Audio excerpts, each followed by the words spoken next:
Throwback. Thought it'd be fun to start with that, catch you guys off guard. Card Room Live session number 39. And that was our buddy Pee Wee Reese. Here he is in the raw. Hey, look, I showed a card. I showed a card on screen. It happened. Saturday night, 8 o'clock. And I'm not doing this on a Sunday night, so that's different. See who's up for talking about cards, who's up for talking about baseball, and who's up for talking about YouTubing. Any and all of the above. If you've never been here before, welcome to you. I hope you'll introduce yourself in the chat. If there's anything good about this stream, it's whatever's being said in the chat. It's not necessarily what's being said here, especially if it's just me. If it's just me, the fun is in the chat. But we'll see what happens. This is a live stream that has no agenda. There's no topic. There's no special guests planned. Now, I say that, and anybody that's been with us the past couple weeks knows that that's been a lie, because there have been special topics and special plans and stuff. But this live stream tonight, number 39, genuinely has no agenda. I purposefully said no more plans, no more topics. Not that those were not fun. I thought those all were very fun, but we're going back to our roots tonight. And we're going to do nothing. We're just going to see what happens. And maybe people pop in and maybe they don't. Maybe we end up looking at stuff on eBay. Who knows? The other thing that's a little interesting is I've got a little bit left here, a little bit of an adult beverage here. So who knows what's going to happen with that? By the end of this stream, I might just be saying, you guys are all a bunch of assholes. And so we'll see what happens. I'll have 0 people in here and I'll be talking to myself, but it should be fun. Mike, hello, sir. How are you? Rick, good to see you. Just came home from the Long Beach card show. Cool. Well, I hope you'll tell us about how that went, Rick. You don't have to give us any spoilers if you're going to do a YouTube video about it, but would like to hear how it went. And also, Rick, I just saw your tweet recently about Fernando Valenzuela and his number getting retired by the Dodgers. And I think that's fantastic. I'm a big Fernando fan. I have to say, though, I'm a little surprised that his number isn't already retired. But regardless, it's great that's happening. Larry, hello, listening in. For those of you that are listening in, I will try to keep that in mind. Sometimes it's hard to remember that because, I mean, let's face it, I'm just kind of winging it. But I will try to keep that in mind. Reese, how you doing, man? There's Mr. No Agenda himself. I want to give props to Jason, who is the originator of the No Agenda live stream. This live stream was started in honor of what Jason used to do, and I'm kind of hoping is going to do once again, because those were my favorite. That was one of my favorite parts of being on YouTube, was Jason's live streams, which was just a place for people to get together and shoot the shit. And as far as I'm concerned, he's the best at doing that. So good to see you, man. It was really good. A lot of vintage from this neck of the woods. Yeah, I hear that's an issue. First of all, not very many card shows out there. And when there are, I think this is kind of a nationwide issue, is like the vintage portion of it is always like pretty slim. Here's Don. I'm here taking a break from writing Scott's Hall of Fame speech. Now, how much did he pay you, Don, for writing that speech? That's what I want to know. And my other question is, are you writing it using emojis. I would imagine that that's what you're having to do. You have to like write it out with pictures so that Scott can so that he can follow. Um,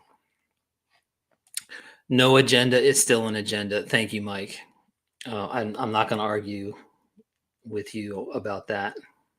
Um, I'm okay.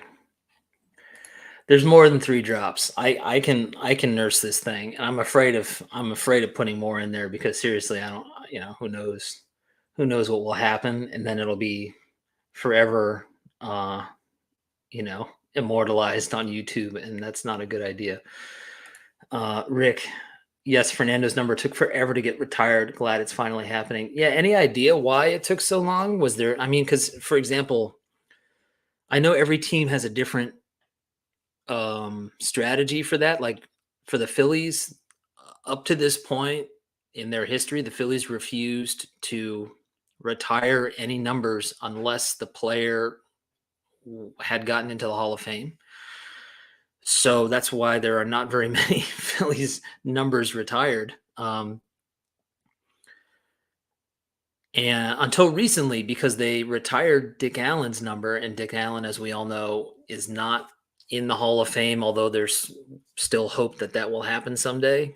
They retired his number, I want to say a couple years ago. And so that kind of opened the window of like, well, maybe they'll start to retire other numbers because there's a real feeling amongst most Phillies fans that players like Jimmy Rollins, Chase Utley, those are numbers that have not been issued to players since they left, since they retired.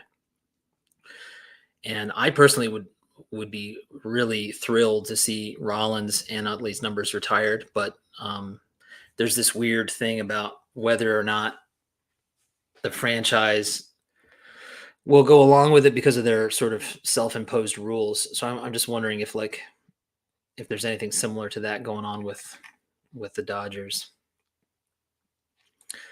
Okay, Rick, Long Beach show was good. About one card, which I'll reveal next week. So you'll have to wait, guys. You'll have to wait until Rick's video. I was able to meet George Diamond Yard Sports Cards and Josh Rated Rookie. Nice to meet some YouTubers. That's really cool. It's always cool to get to meet any fellow YouTubers, especially at a card show. So that's awesome. Not paying you nearly enough. Yeah, I can't imagine. My pleasure, man. Hey, Orlando. I forget what Fernando's number is. I'm thinking 34, but I don't remember for sure. And nobody has corrected you, Don. So that must mean you're right. 34 sounds right to me, but I'm also not sure off the top of my head. Yes, it's 34. The internets always have the answer, right? Dodgers only retire Hall of Famers except for longtime Dodger Jim Gilliam. Okay, yeah, I was curious if like other teams play that game or not when it comes to retiring numbers.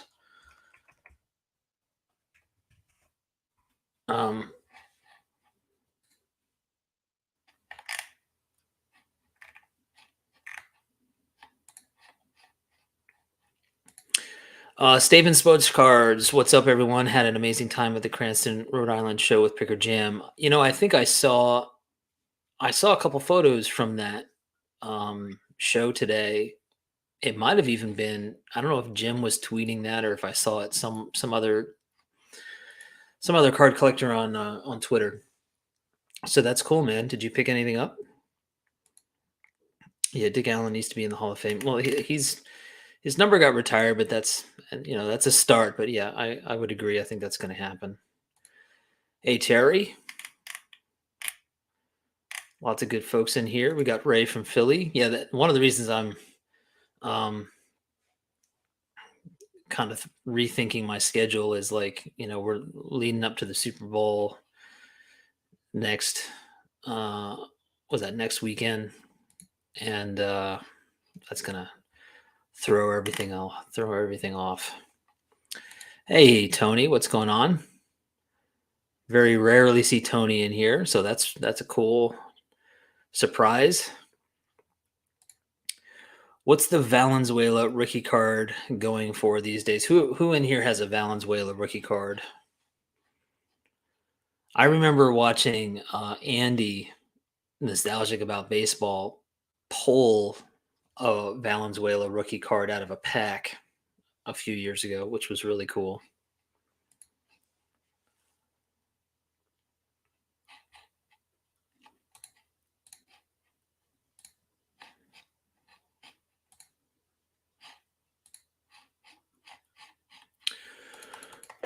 Hold on a second.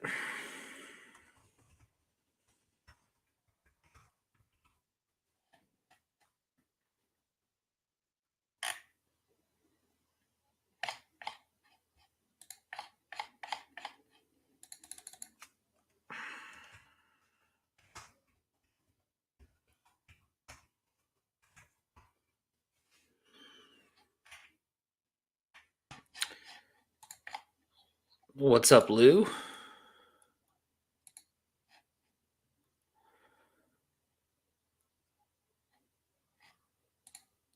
His 87 tops turn back the clock rookie is a different photo from the traded. I never understood that. Huh.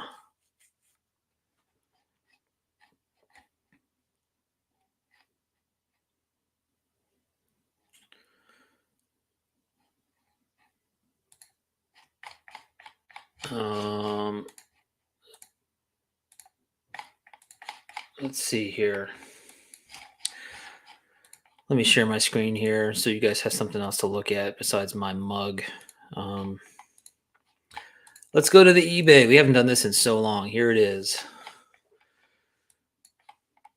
Fernando. Now, let's see a PSA 10 just for the heck of it.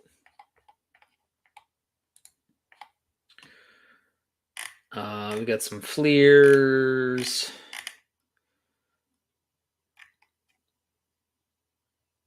Here's a PSA 8.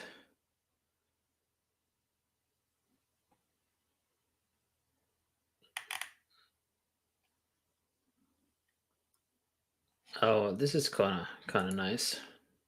Fernando has a really beautiful signature, by the way. When it comes to, I mean, it's sideways, right? But when it comes to like player signatures, his is like one of my favorites. It's really cool. I have an autographed baseball signed by him.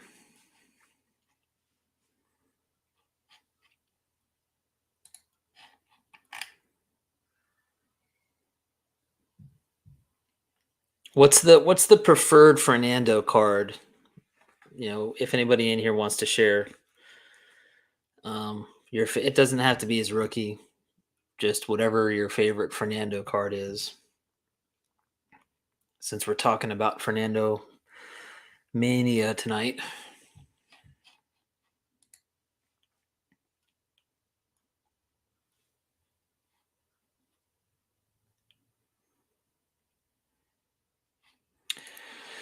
'81 tops traded.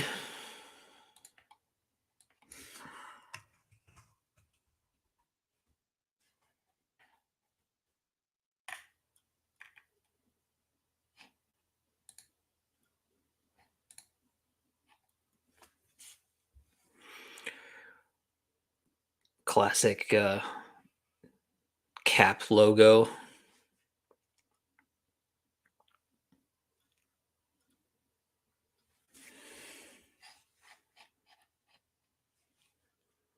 Looks like this one's getting the most votes.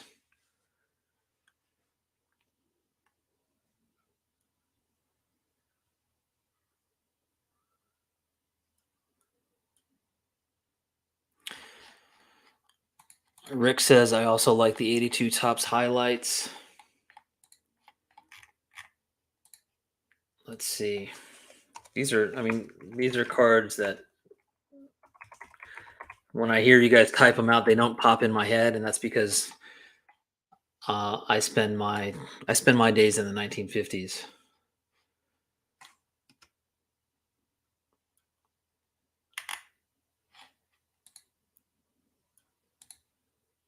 Yeah, that's cool.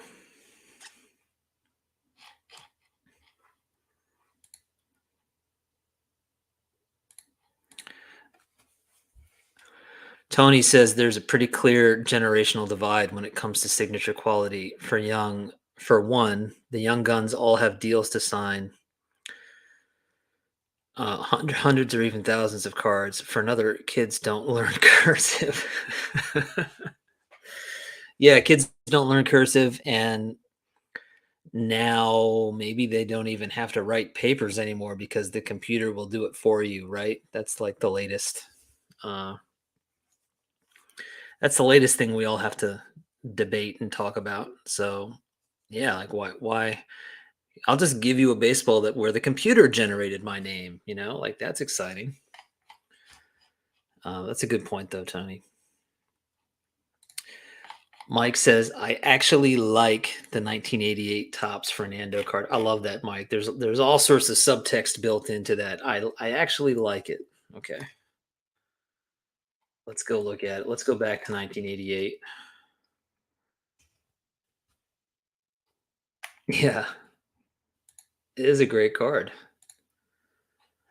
I guess we're not supposed to like this set or whatever because it was mass produced and blah blah blah. But I mean, I have fond memories of this set. This is like one of the first sets that came out when I started getting into baseball. So for me, it's like when you're a kid, and you like a movie, and then you get older and you discover that everybody has decided that that movie sucked because it didn't get good reviews or whatever. And you're like, well, when I was a kid, I thought that movie was awesome. That's how I think of 1988 Tops.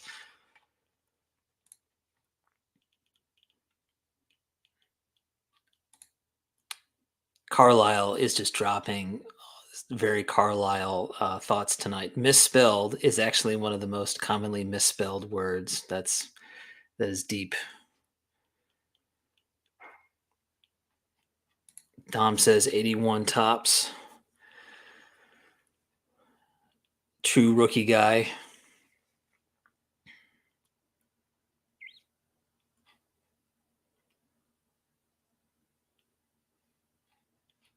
Oh, look at this. People are trading cards and sending people cards in the stream. That's great. A digital signature will be the future auto. Yes, and it will be boring. It will be boring. Um, you know, um, I mean, the whole point. I mean, what's the process? I don't know.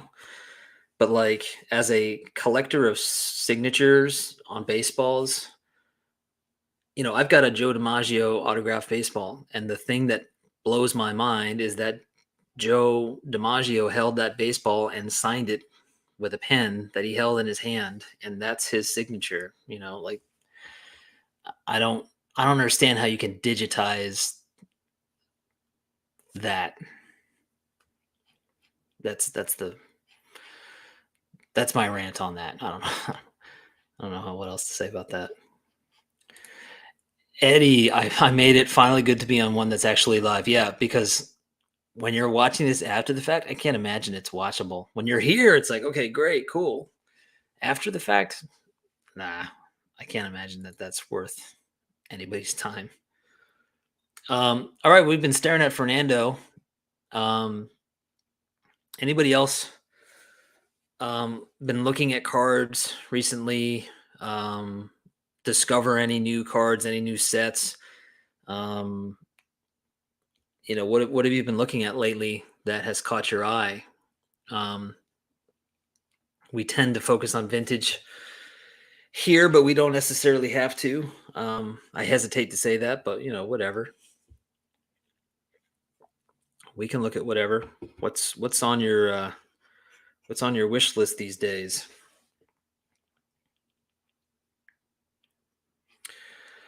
No, but since we're talking about Eddie Waitkus now, um, we can go look at an Eddie Waitkus card. Yeah, John, I just saw that I think you tweeted this. Zenith cards are awesome. I will once again share my fascination with a particular Z-Nut set. I gotta figure out which year it is. Yeah, 1920 Z-Nut. All the Z-Nut cards are cool, but I love 1920. I don't have any of these. I've sort of been like looking at them and daydreaming about getting a couple of them, but I haven't actually done it. Um, I just think these are cool.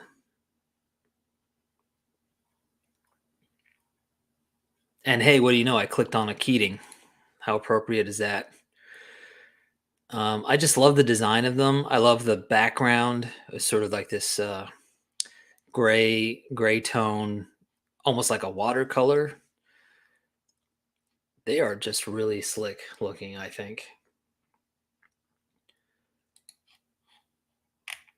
And the thing that turns everybody off about them is like, okay, I've never heard of that player. It's like, well, who cares? Like, the fact that you haven't heard of the player actually makes the card more affordable. And if you're just into that era of baseball and you're into the design, like to me, that's more than enough to get excited about the card. And let's be honest, if it was, Ty Cobb or Honus Wagner, we wouldn't be able to get it. So, I mean, to me, those are all pluses.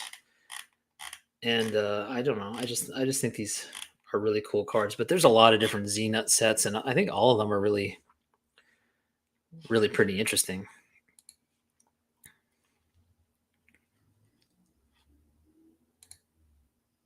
How you doing, Max? I look at my 1913. Is that Leard?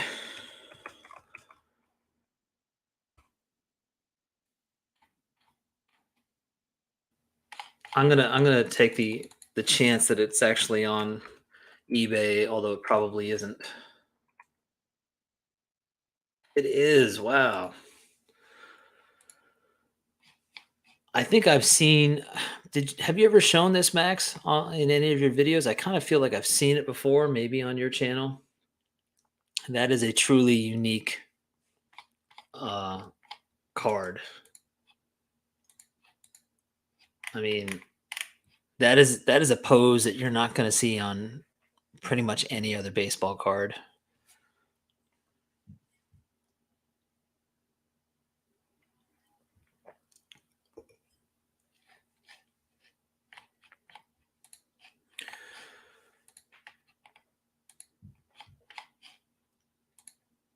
Um, sorry, guys, 1 second. So much navigating, so much clicking.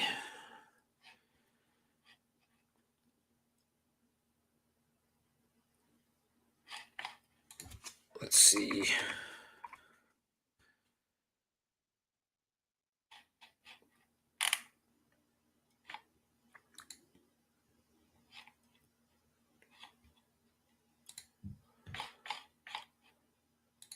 Okay, so I saw Don's question here. Were Zenit cards food product cards?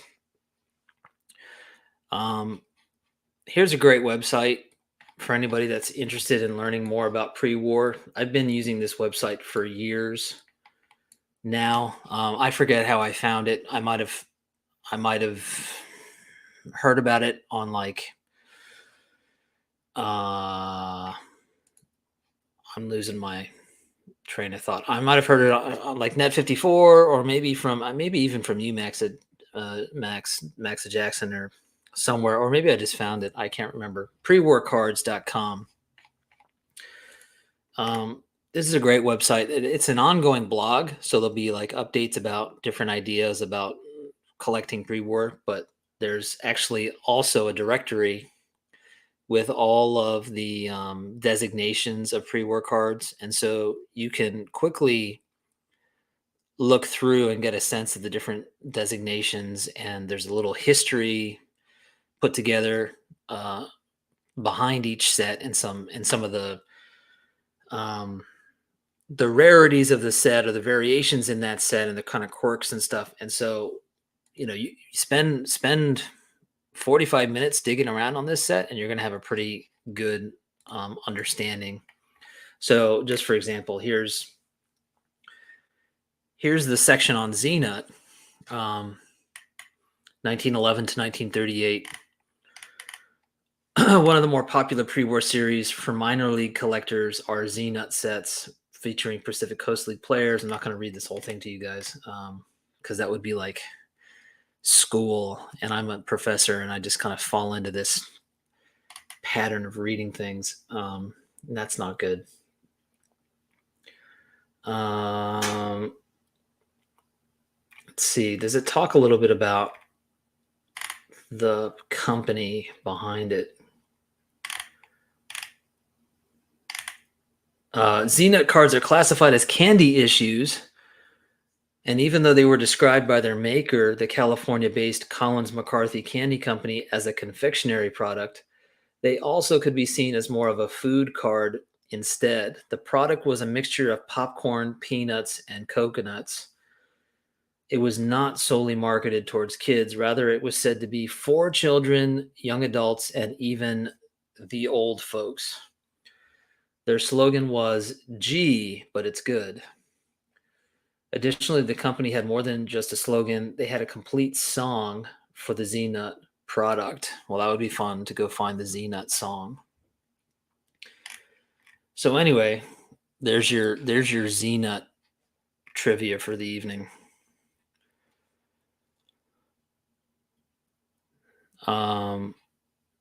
Yeah, Eddie, I totally agree. Like, learning about the player can be a load of fun.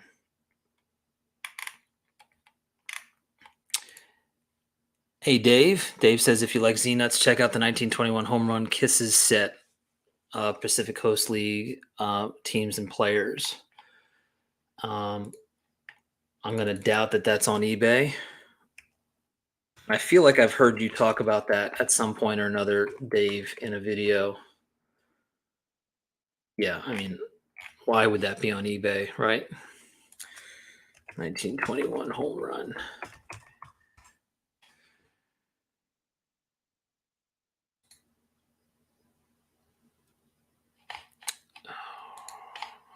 Let's see. It's going to be hard to pull this up. Oh, cool.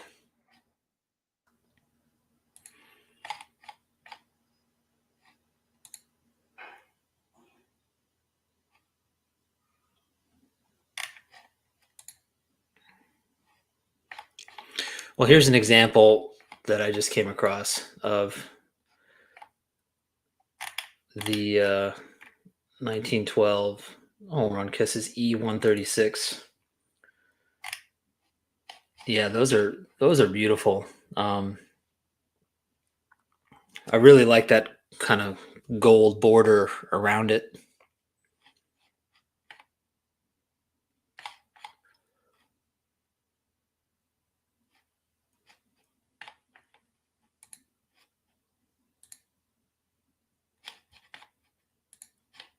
I'm not ignoring you guys. I'm not doing a great job at multitasking here. Anybody that's ever run a live stream, you know what I'm talking about. It can be a little overwhelming. Here's an example on, well, no, sorry, never mind. That's not an example.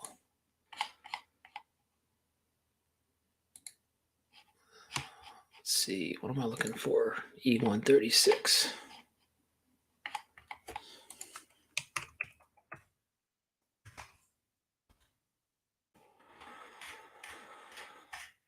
Yeah, that's about as good as I can do on the fly here. It's a that's so good. It's a pose that's going to prevent him from entering the majors. True, but it's immortalized nonetheless, right? Probably Max. Orlando says the 1918 Z-Nut with the red borders are tough. Google the song. Okay, let's see what we can do. Let's see what we can do. Um,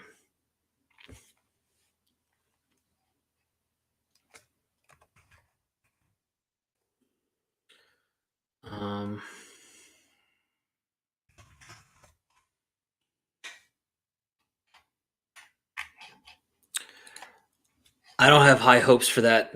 Uh, on, I think at best, I'm gonna find articles that mention that there was a song, but that might be as far as I can find anything.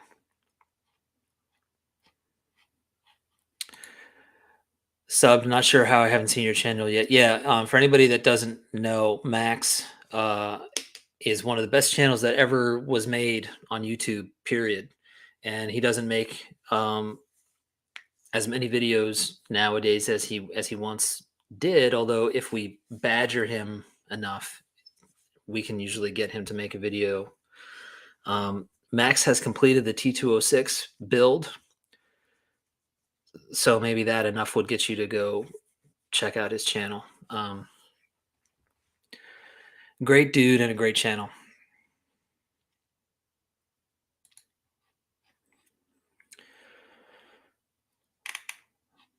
Cool, Carlisle. Yeah, I mean, and that's a fair point. It's not just baseball cards. They've got, every non-sports and as well as other sports can be found on that pre-war website.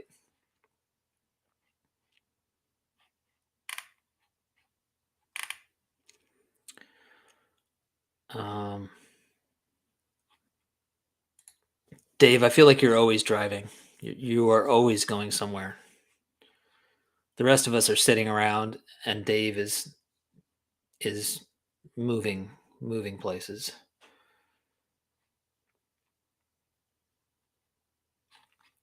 Hey, Derek. Derek says one of the Holy Grail Z-Nut cards is a 1916 Claxton, an African American player that played very briefly in the Pacific Coast League. Yes, I remember hearing about this and seeing this card, but let's see if I can pull it up. I'm always excited to talk about Z-Nut cards. Okay, this is an article on Sports Collectors Daily, which is another decent website. Jimmy Claxton was a 23-year-old pitcher who landed with the Pacific Coast League's Oakland Oaks just long enough to get his picture on a baseball card. A photographer taking pictures for what would become the E137 Z-Nut set grabbed a photo of the recently acquired prospect. While Claxton's tenure with the Oaks turned out to last only a week, obviously he was immortalized on the card. Now, one of only 9 graded examples of this little piece of history is on the block, and this was from 2019. So let me see if I can.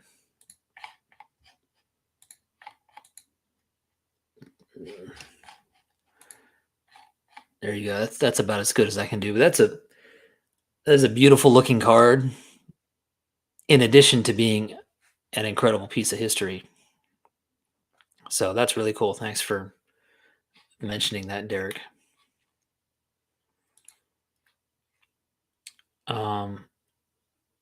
And there you go, as the first card to ever show a black player in the United States. Jesse, what's up, man? Here's Reese. Today I was looking at a 1909 Dockman and Sons. Some really great cards in that set, in my humble opinion. Yeah. Definitely true, Reese.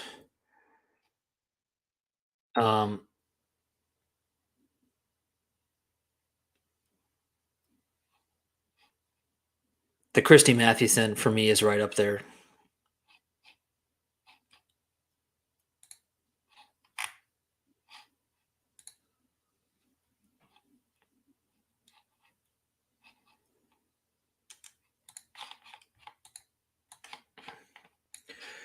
This is a card that I want to get. It's been on my mind a lot lately. It's a tricky card to get um, for a number of reasons. One of the things that happens a lot is there's this registration issue with the red. They try to put red on his lips, and sometimes the red is like makes him look like he's wearing lipstick, and sometimes, like in the case of this one, the registration is really off, and so it looks like somebody planted one on the Christian gentleman's cheek. For a number of reasons, it's tricky, but man, I love this card so much. I've been looking at this card for years, and I think it might be my favorite Mathewson card, and that's hard to say because I know he has lots of fantastic cards. I mean, I have his T205 and I love it, but I think this might be my favorite Mathewson.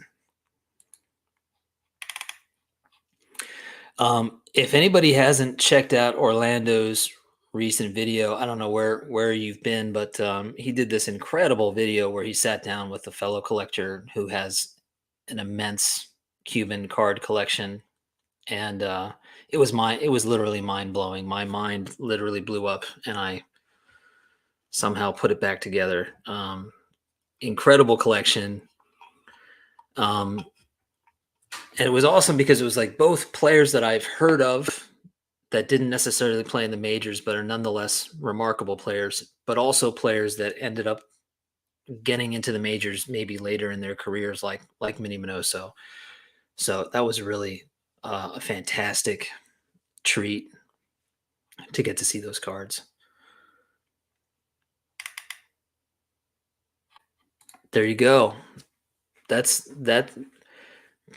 my favorite part of this too, Don.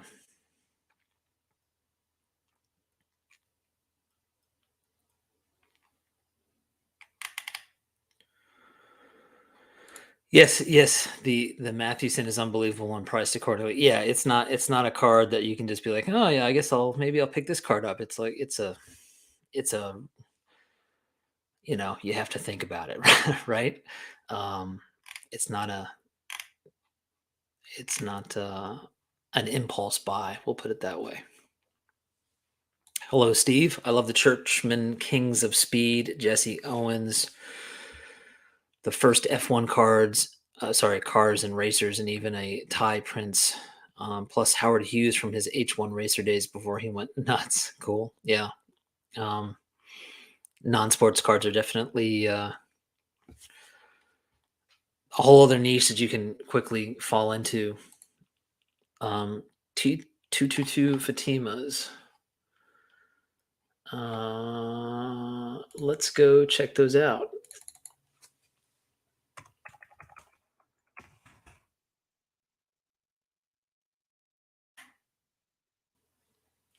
You know what, Jesse? Like when I think Fatima, I usually think the team cards and I think the cabinets. But I'm so glad you mentioned this because like these are sort of off the radar for me. So I'm gonna make a note for myself if I can find something to write with.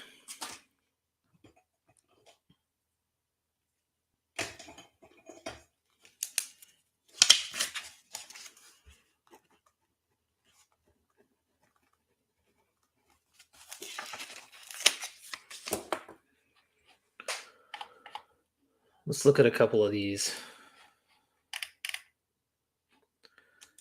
I mean, the guy's name is Boardwalk Brown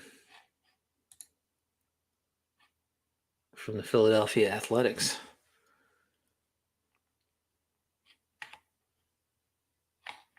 Let's take a look at the back.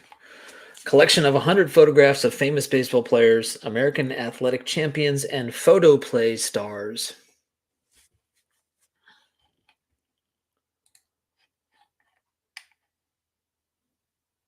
Here's another athletic, Wally Shang.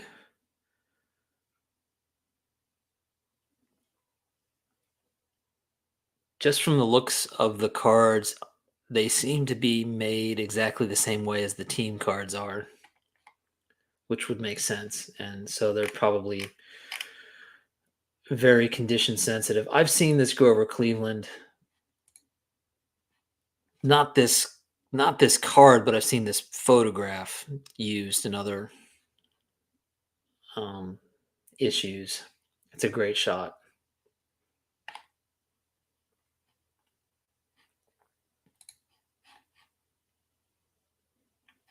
Oh, cool. Here's Marquard.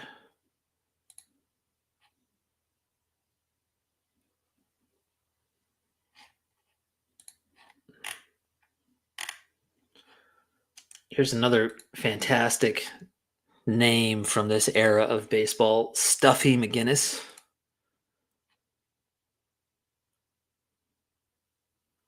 A lot of Philadelphia A's that, I mean, they just happen to be popping up here.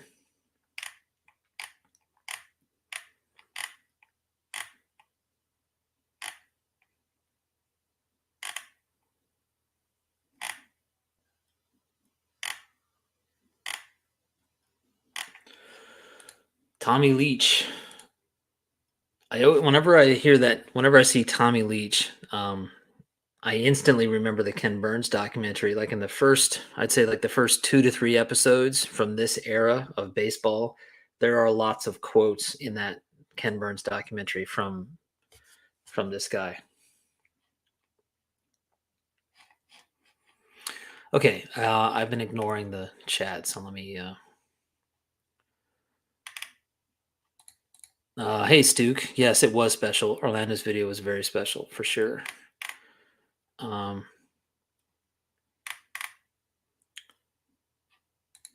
yeah, definitely. I mean, and registration, I think, is always an issue. But with that particular card or any big card, it's like you have to kind of weigh the situation, right? It's like, do I want the card, and how much am I willing to tolerate in terms of condition and everything else?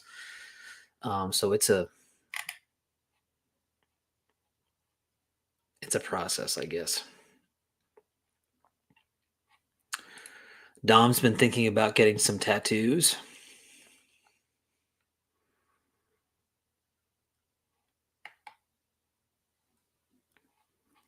Well, we can look these up here in a second, Dom. Um, oh, cool, Derek. You have the Wally Shang. Max, I think cool thing I think about the T222 Fatima cards are that some of them have the photos that were used to create the T206 cards. Very cool. Yeah.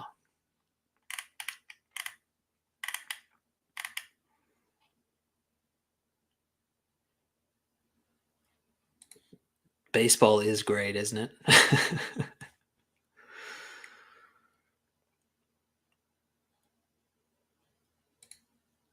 Yeah, T212 OBAC, the guy 10 million. Yeah, definitely. That's very famous. I love that set. That's to me that's like one of the most underrated sets, but I totally understand why it's underrated because it doesn't have uh nearly any recognizable names except for like Buck Weaver. And it has this sort of like amusing card of the player named 10 million. But aside from that, it's like the Xena cards in the sense that it doesn't have recognizable names, but I think those T212s are some of the most beautiful cards ever made.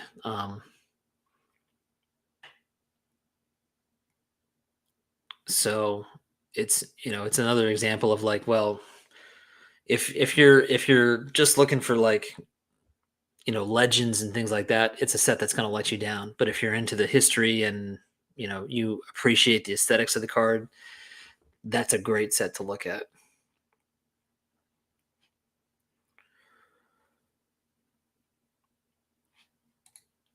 Right. Yeah, and that's actually how I like met Brent, was that he found my OBAC video, and then I think he did a video. I don't remember exactly the way it played out, but we both connected over the OBAC cards. Please do it, man. I don't think enough people know about them. They're great.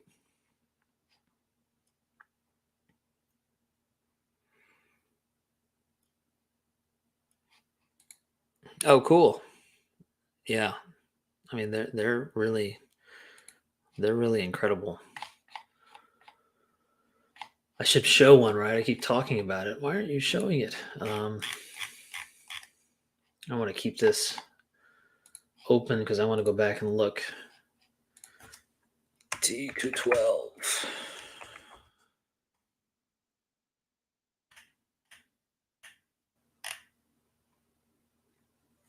I mean, just scrolling through it, it's like, look at those colors. There's the Buck Weaver.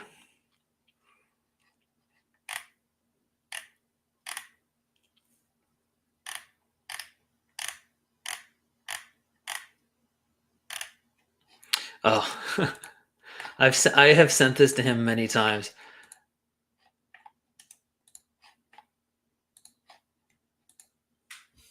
Which YouTuber does this look like?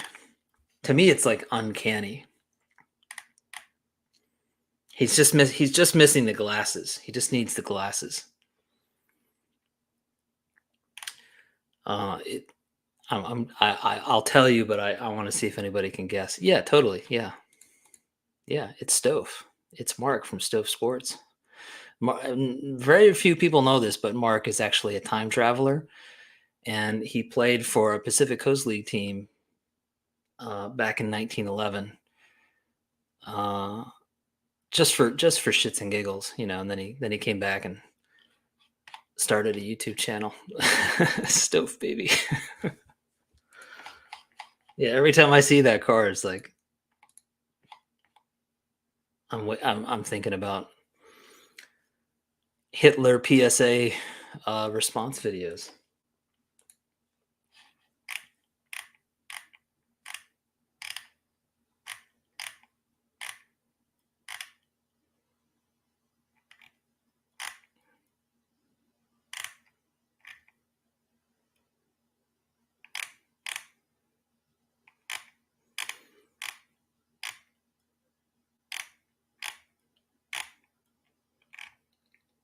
Yeah, these are just great looking cards.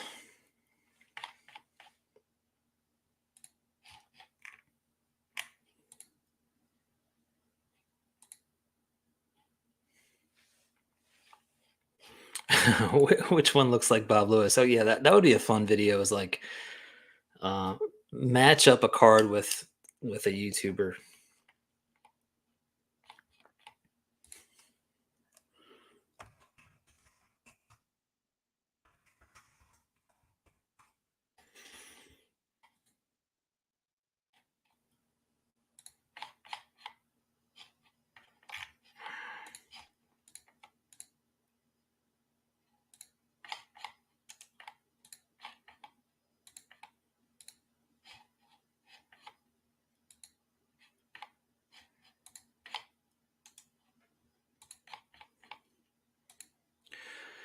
This one looks like Bob Lewis.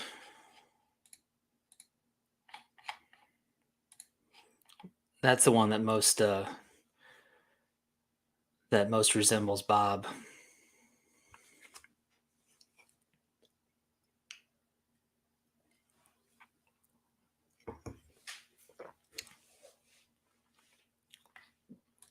Oh, that's a great idea. Yeah, I don't. Whoever wants to do it, go ahead. Um, it's a great idea. Yeah.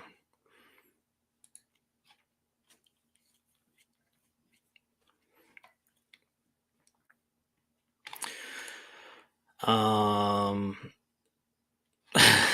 right. Look alike PC. Yeah. 1950 Bowman, Phil Cavaretta. This is the second time, Eddie, because I know you like this with Eddie Wakus. This is now the second time that Phil Cavaretta has come up in a session. So maybe Cavaretta is going to try to give Wakus a run for his money. 1950 Bowman.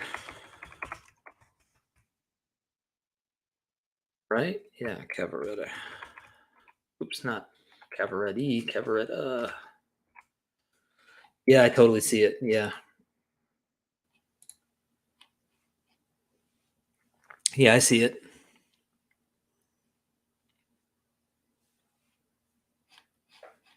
Phil Cavar 1950 Bowman. Phil Cavaretta looks like Ray Liotta.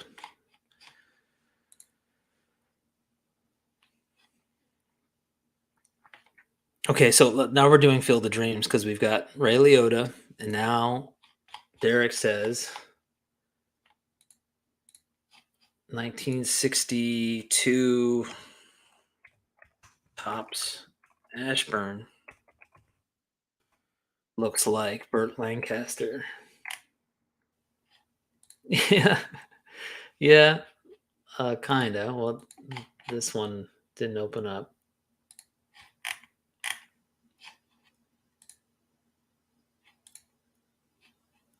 Yeah, what an unfortunate. I mean, seriously, what an unfortunate photograph um, for poor Richie Ashburn. But he does kind of look like Burt Lancaster here.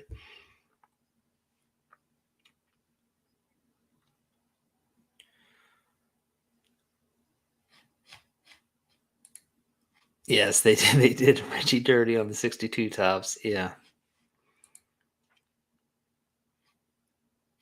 that would be another fun contest. Is like, what are some of the worst baseball cards ever? Just like in terms of like, why did they choose that photograph? Not necessarily funniest, but just like just just the worst, like the most awful photograph.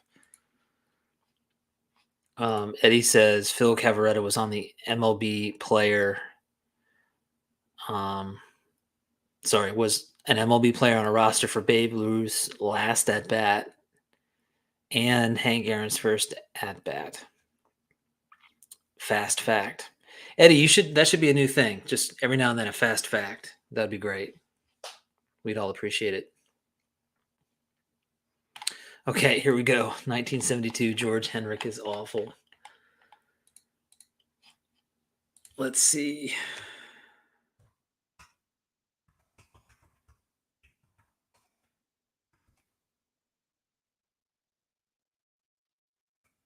George Hendrick.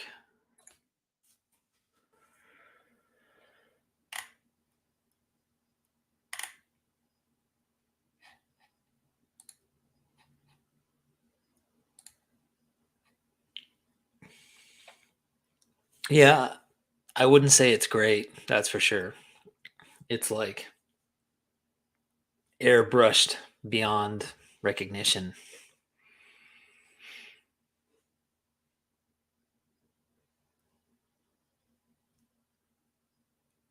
Oh my gosh, I got you guys. I got you guys putting all kinds of stuff in here. I don't know if I can keep up. Um, I posted this already, but I'd like your opinion. T205 Titus looks like Nicolas Cage.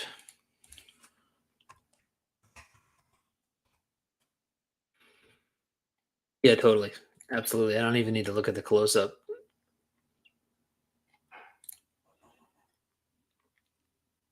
Yeah, that is Nicolas Cage.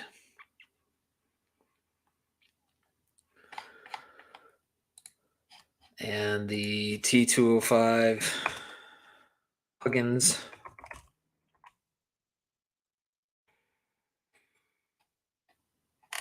Looks like who? Bruce Willis?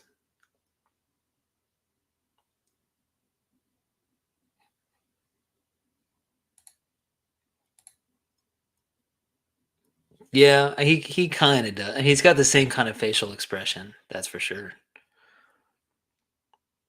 Maybe if he was like holding a gun, then I would like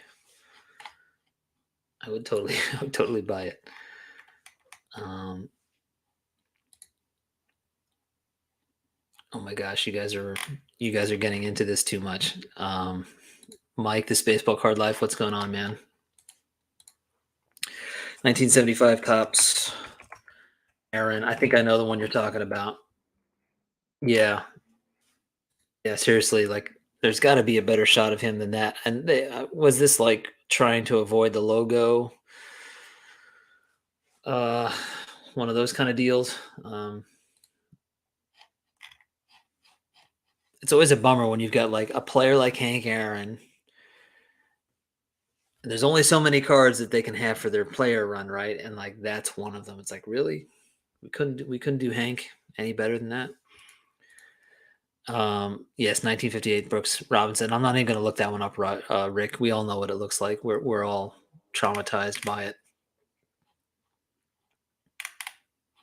It's Eddie. It's the only trivia I know, so I drop it into random conversations. Well, bring it on. Bring it on. We're ready.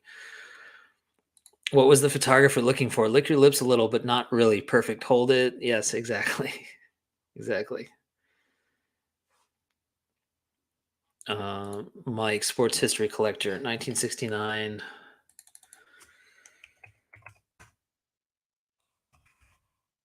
Let's see. Well, I should have probably typed in the card, but it looks like it came up.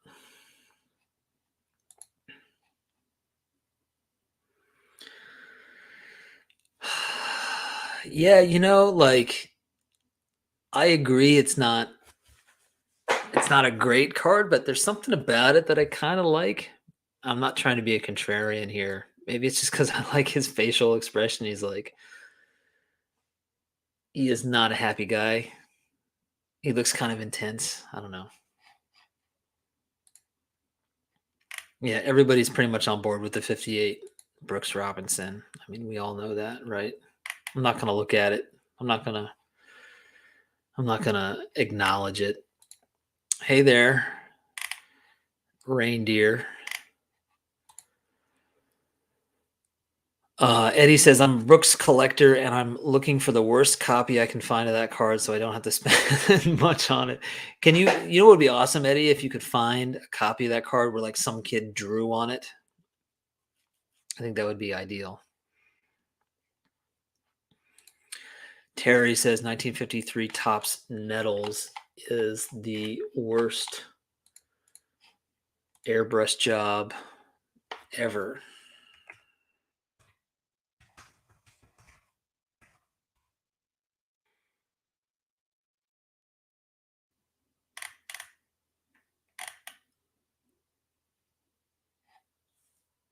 Topps made up their own version of the Yankee uniform. Oh, it's in here somewhere. This is painful. Let me see if I can find it a different way. I know what you're talking about, Terry. I think I've seen this before.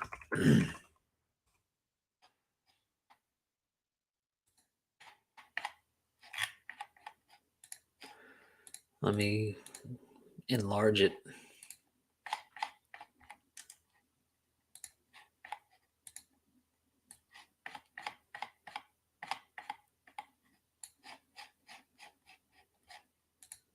There it is in all of its glory.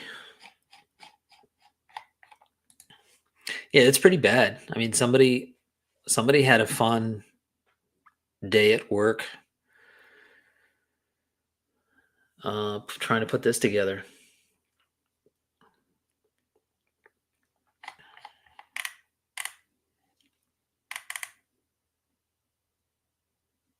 Who would Don Mossy look like with a beard?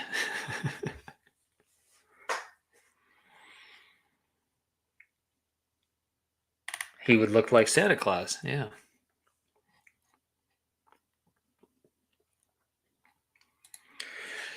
Yeah, when it comes to the T205 versus T206 debate, I definitely can entertain that debate. I think T206 wins, but I don't know. There's a lot of T206 cards that I think are really not that special, whereas the T205s are pretty consistently awesome from start to finish. Um, so I don't know.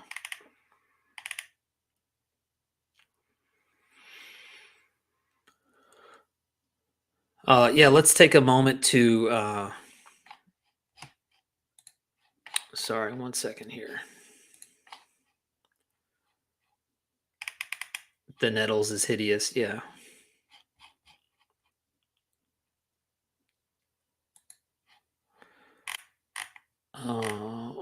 Whoa. 1 second.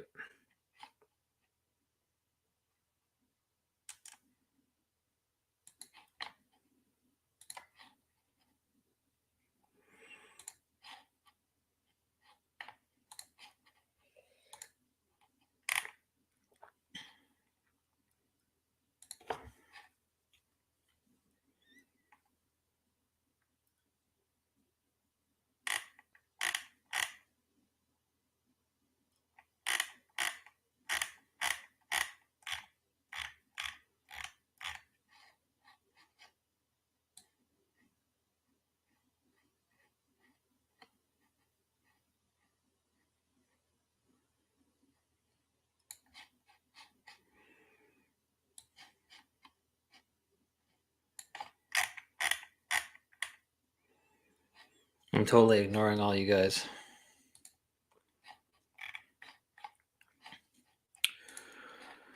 Sorry, I got back into this.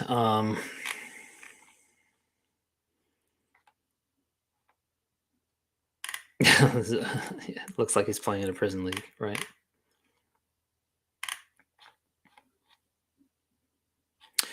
Terry says on the Nettles they took the Indians' road uniform and put the Yankees interlocking NY. The shade of blue is off too. Yeah, I mean, it looks more like the Mariners blue to my eyes.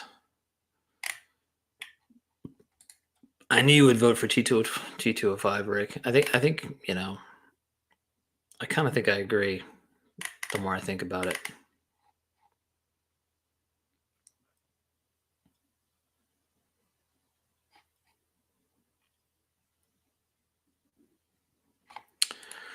Yeah, you should give it a name.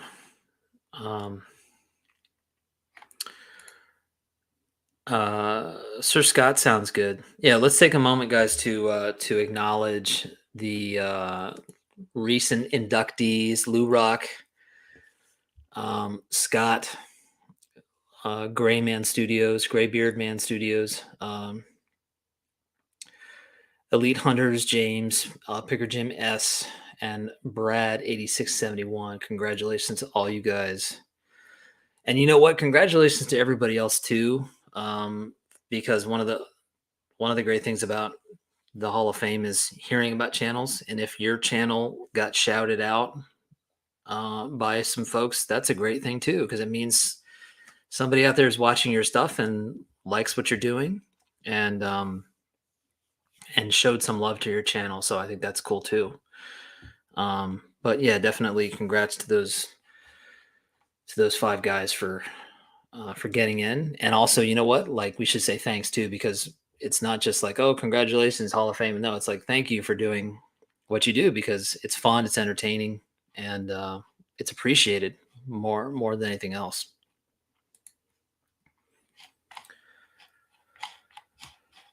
So that just killed the momentum of the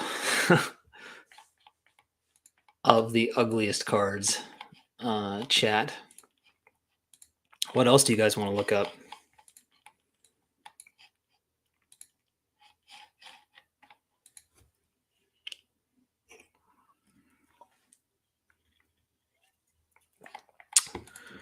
Is the 1983 Topps Mike Armstrong not vintage enough? That was always a weird one. Yeah, we can go look at it. I mean, heck, we haven't looked at any cards from the golden era. We've been looking at like Z Nut and like 70s cards all night.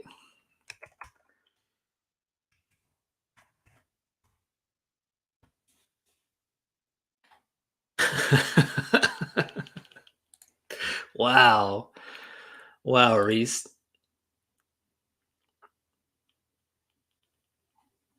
Um,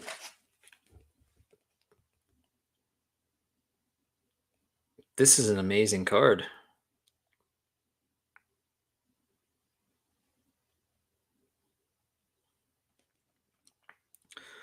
I'm going to send this card to Bob Lewis right now just to make sure that he's aware of it. I'm sure he is.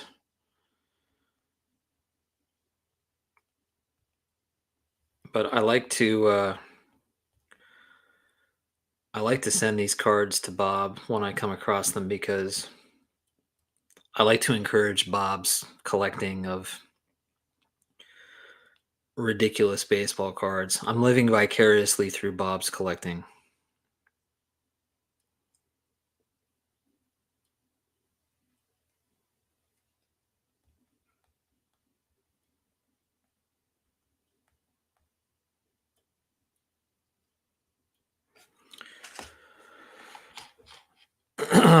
Hey, Chris. Good to see you. Oh, really? Good for you, Jesse. Good for you. Proud of you. It's a good card to have.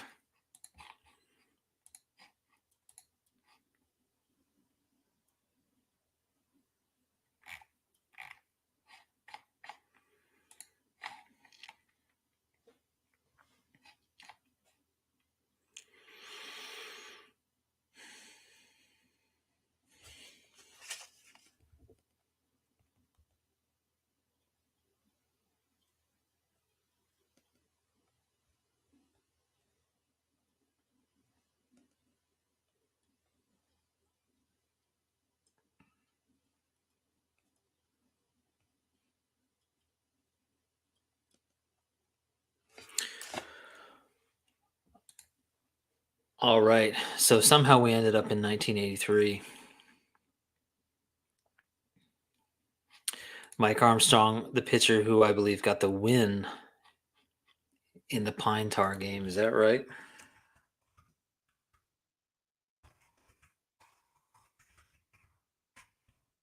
We were just talking about the Pine Tar incident.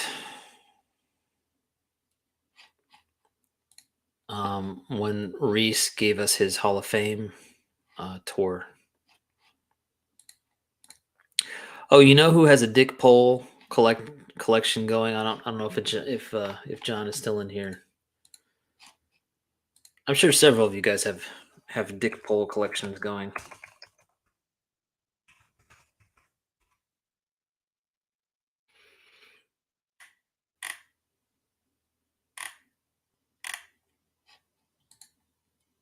This is a special Dick Pole though because of the airbrush job, right?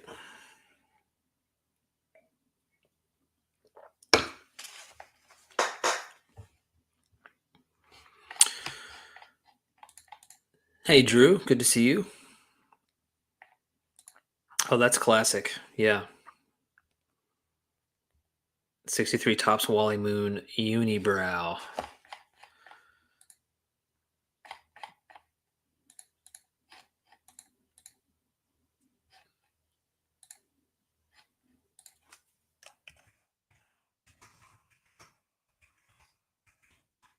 I was about to type in unibrow. I wonder if that would if that would yield any results.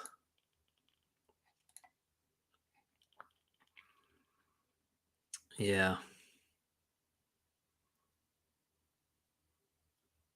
I mean, Wally Moon, I don't, Wally Moon woke up every day and said, "I'm just going with it. I'm not gonna I'm not gonna do it. I'm day after day. No, I'm sticking with it."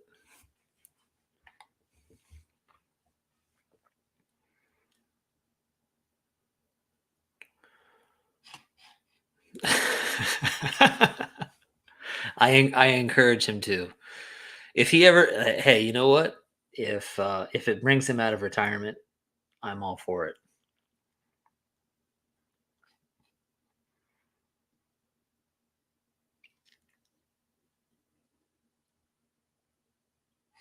Yeah, I was gonna say, like, it almost looks like he's got like the old flip sunglasses on.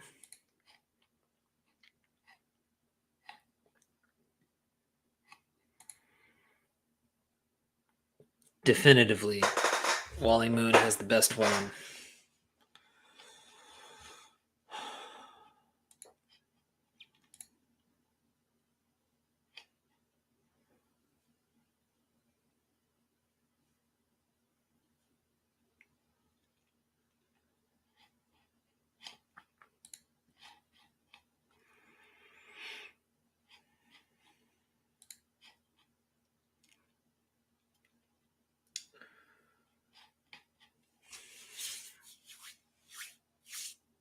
What are we doing, guys?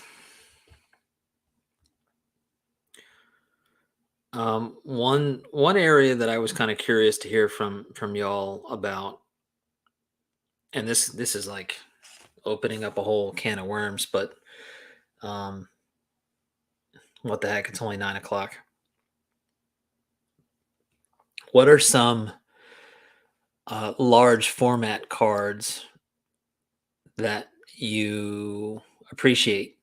And let's kind of focus on vintage for this, but larger cards that are larger than the average, the standard card size. So it could be like exhibits, for example, or postcards or whatever, but just cards that are like slightly larger. Because I feel like I had a conversation with somebody somewhat recently, and the gist of the conversation was that those are the cards that don't get much love because from a collecting standpoint they're kind of cumbersome because they're maybe they're difficult to display or they're difficult to store because they're just an unusual size, and they don't go with the rest of your cards, and you know I think some collectors are opposed to them, maybe, or they're just not drawn to them, or maybe they don't even know about some of them. So I was just curious to hear from you guys, like if there's any, and it doesn't have to be the set. Maybe it's like a specific one that you have or that you like. Um, be cool to hear about that. Okay, Red Man for sure. Um,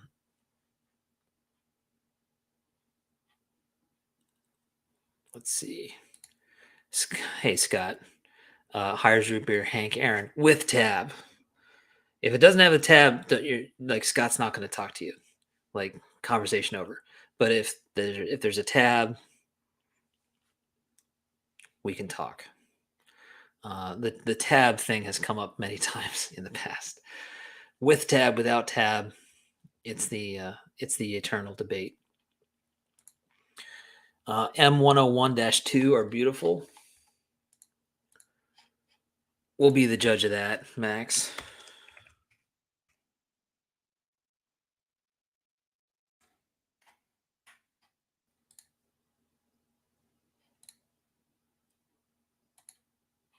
Okay, yes, they're beautiful. Yeah, you were correct.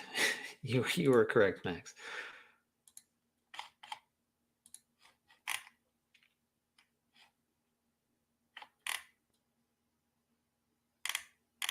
All sorts of great stuff in here.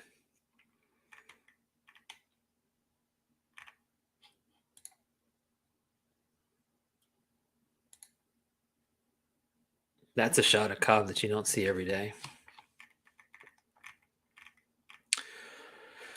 Stu says exhibits for me working on Salutation and 1947 to 66 sets right now. Cool. Redman's.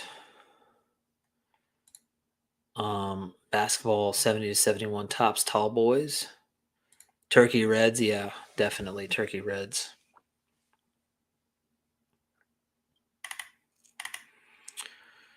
Um, 1936 National Chickley Premiums. Jimmy Dykes. Let's see if that happens to be on here. Oops. I can spell.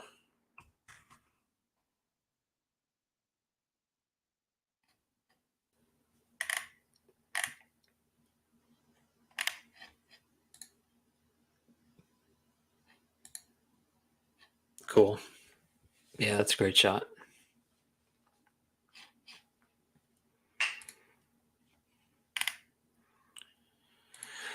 Turkey Red.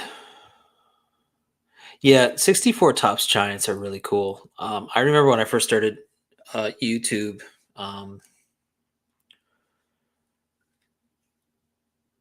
watching several other YouTubers build that set. It seems like a satisfying set to build. It's not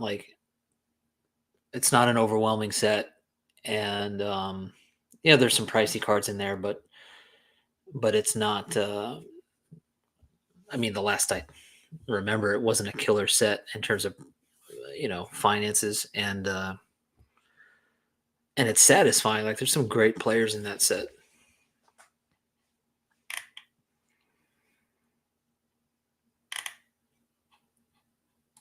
Definitely Stallmeyer. Stallmeyer is so cool. I got one last year, and Don. I think you have like the coolest Stallmeyer. Well, one of them for sure.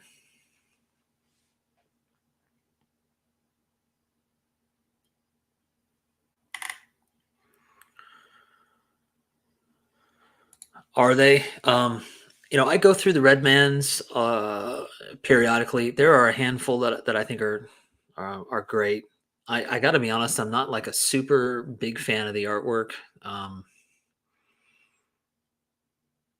as a whole, but I do think that there are some in there that are really great for me.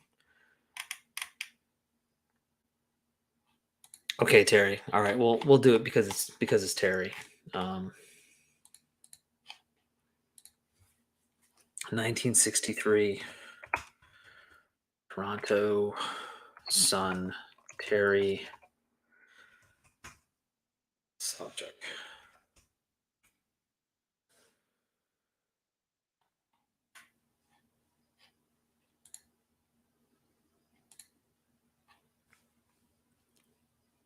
It is very cool. And you know what's super cool about this, Terry? I'm sure you know this because you've looked at it, but I love this guy in the background who is either taking a picture or he's filming. I can't. It's hard to tell if that's just a uh, photography camera or a film camera, but it's pretty awesome.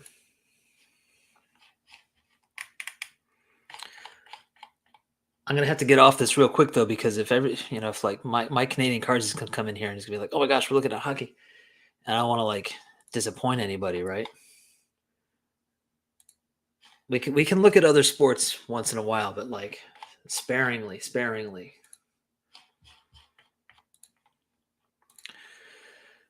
Um, Scott loves meat. Everybody, it's no, the rest of us not big meat fans, but Scott's really into it. Um, Swift meats, they got to be quick. Yes, Don. Yes. Um, I still want. I didn't realize this before. I don't know if these are on here right now because they don't always show up on eBay because they're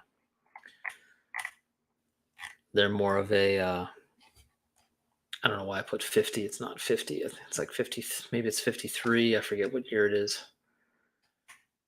Um, is it 53? I remember it being 53, but it may not be.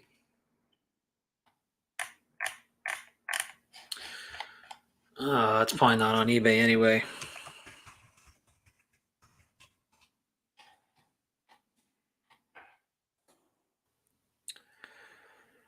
It's 56, or 55 too.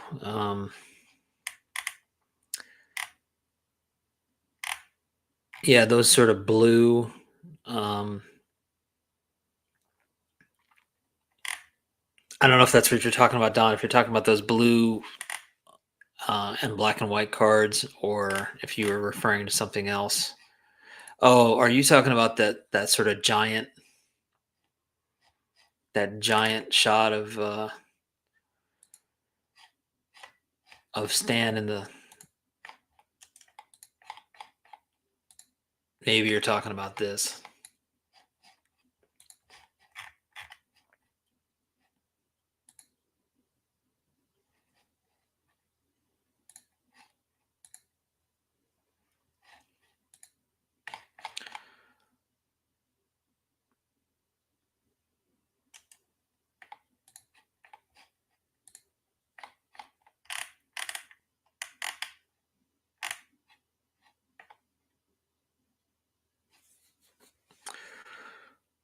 Um,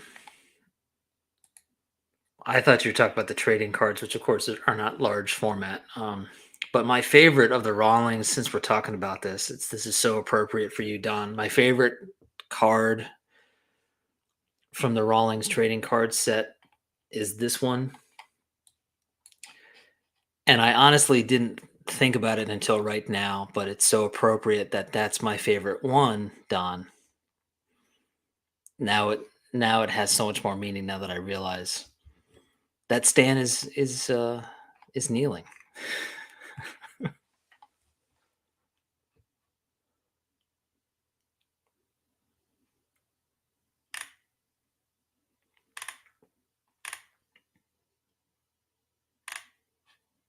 Oh, cool.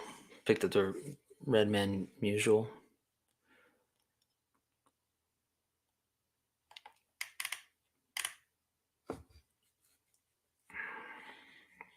Swift meats like Taco Bell. Yeah, that's they are swift with their meat over there.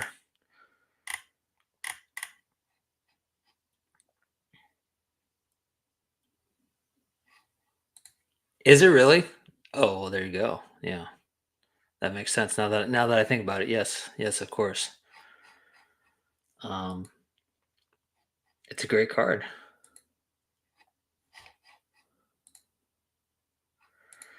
Yes, um, which is also super cool, right? Here it is from the Robert Edward Auctions site. 1955 Stan Musial glove box with trading card lid. I mean, that's just a dream, right?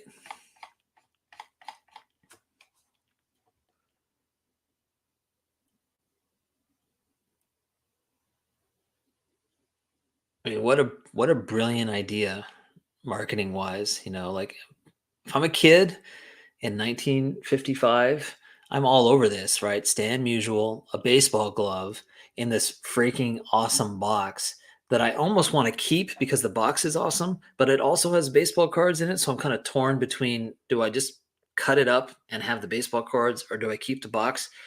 Either way, like, man, what a great design.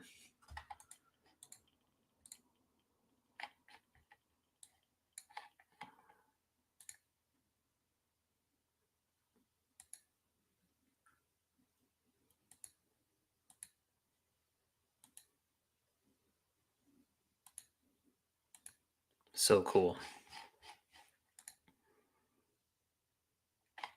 Hey, Tony. Good evening to you, sir. Welcome.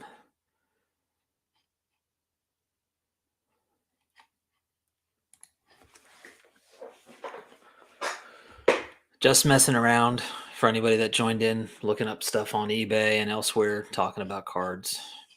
The usual nonsense.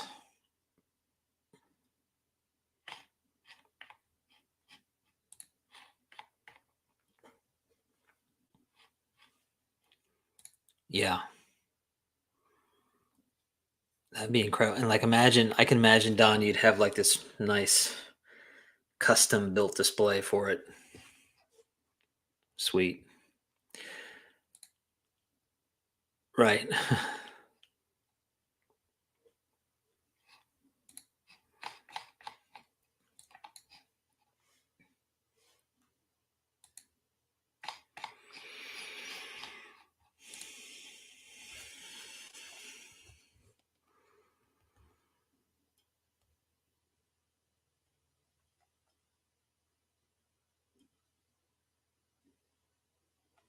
um, One of the sets that I was thinking about, that I have one of,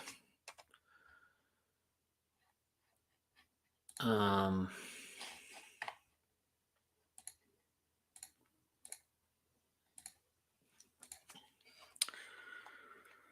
shoot, now I have to think of the designation and I don't know what it is.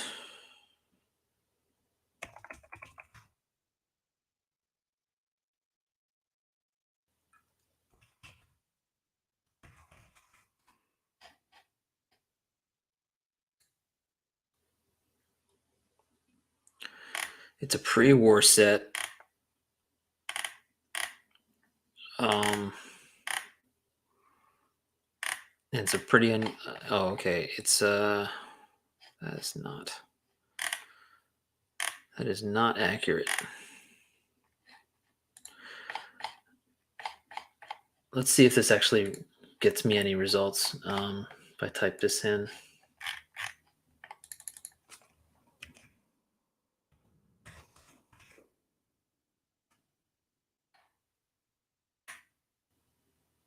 These are all reproductions.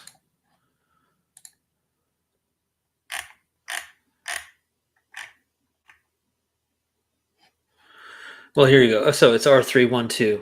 1936 pastel photos. Um, I got one of these a couple years ago probably, and these are really cool. I think I forget how I came across them originally, and I found one that I really responded to, and it doesn't look like it's well. Let's see, it might be posted in here.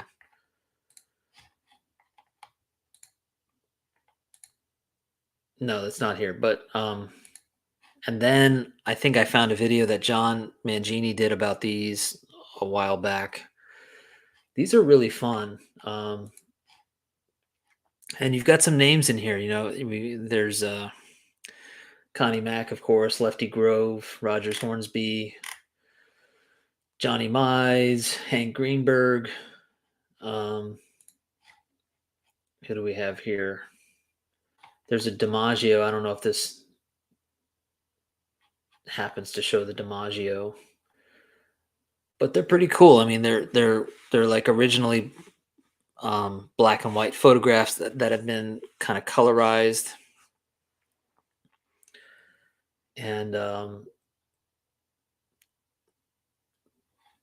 there's some portraits and so on, but there's actually like photographs from actual games as opposed to just posed moments. There's like actual like uh newsmen photographs from the era, which is pretty cool, I think. And they're fairly large.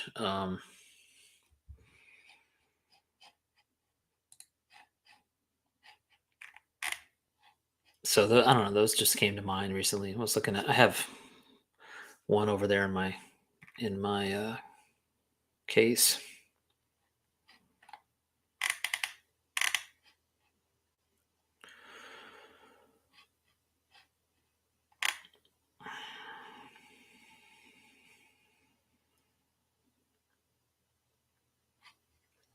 Yeah, the Joe DiMaggio.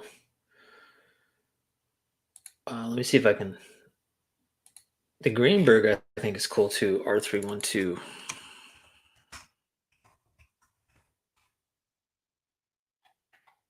Yeah, I mean that is just badass.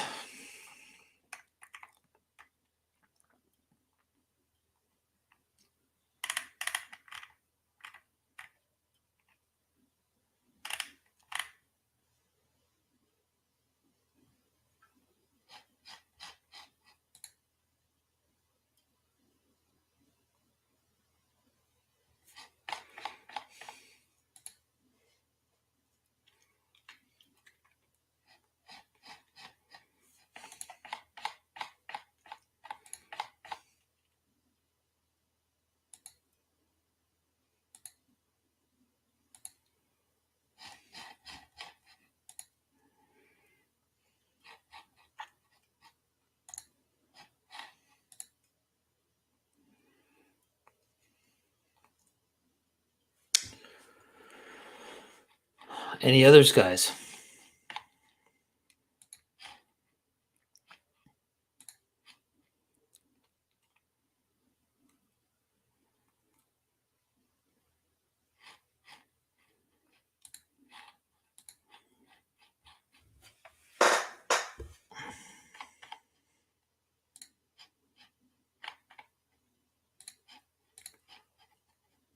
Oops.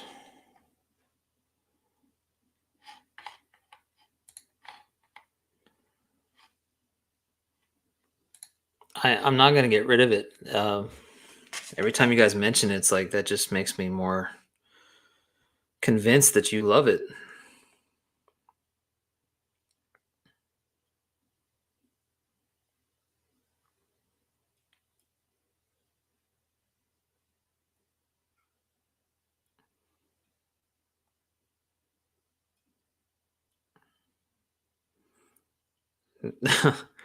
This live stream has spilled into a text thread. Anybody that is interested, if you ever want to join the text thread, just send me a message. You can leave a comment, um, or send me a message, and I'll add you to the thread.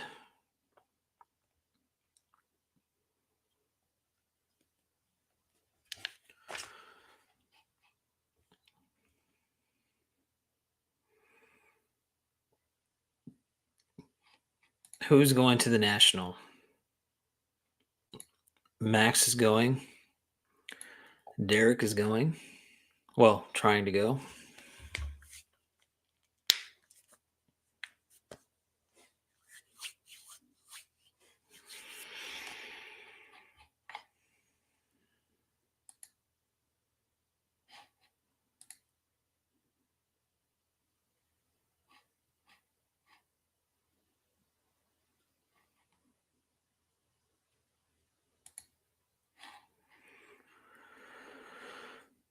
Orlando's going. Three of Scott's personalities are going. Chris is going. Dom is going. Jesse is not going. Stuke is thinking about it. Yeah, as of right now, I'm not going. I suppose that could change. It's not a definite no. It's just not in the books right now.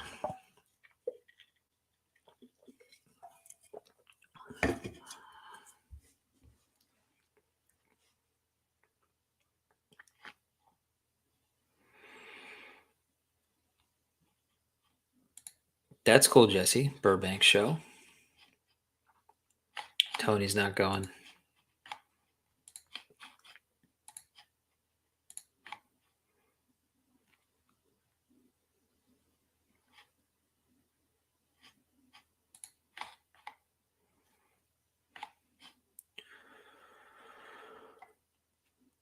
Well, I'll tell you what, guys. It's hour and a half. That's usually the cutoff. This was a lot of fun. Just looking at stuff. We'll do a quick little recap here. I'm going to keep some of these tabs open because you guys got me thinking about stuff. There's our friend Wally Moon. Dick Pole. Mike Armstrong. Boy. Versailles not looking very happy. Bruce Willis. Nicolas Cage. Some really bad airbrushing for George Hendrick. Burt Lancaster from Field of Dreams. Ray Liotta from Field of Dreams. T2012 Obax, wonderful set. Max, you owe us a video about your Obac collection. Fernando Mania, congratulations to Fernando Valenzuela getting his number retired. And that's what we kind of started with today, I think. Oh, we can't forget this. What a fantastic pose. And here's some 1914 Fatima cigarettes. I'm going to keep these open and look at these a little bit. The T222s. And the home run kisses, which Dave suggested, E136. Here's a little piece of baseball history. 1916 Z-Nut, Jimmy Claxton, first African-American to appear on a North American baseball card. And there's that Christy Mathewson that I need to get one of these days. And there's Stan the Man, not kneeling, but at least he's a giant attacking a baseball stadium. That's cool. And we'll end on that.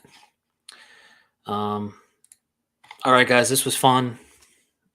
Have a great weekend. I don't know if I'm going to do a live stream next weekend. We'll see. If I don't, go Eagles. And have a great week, everybody. And I'll talk to you all soon. Have a great night.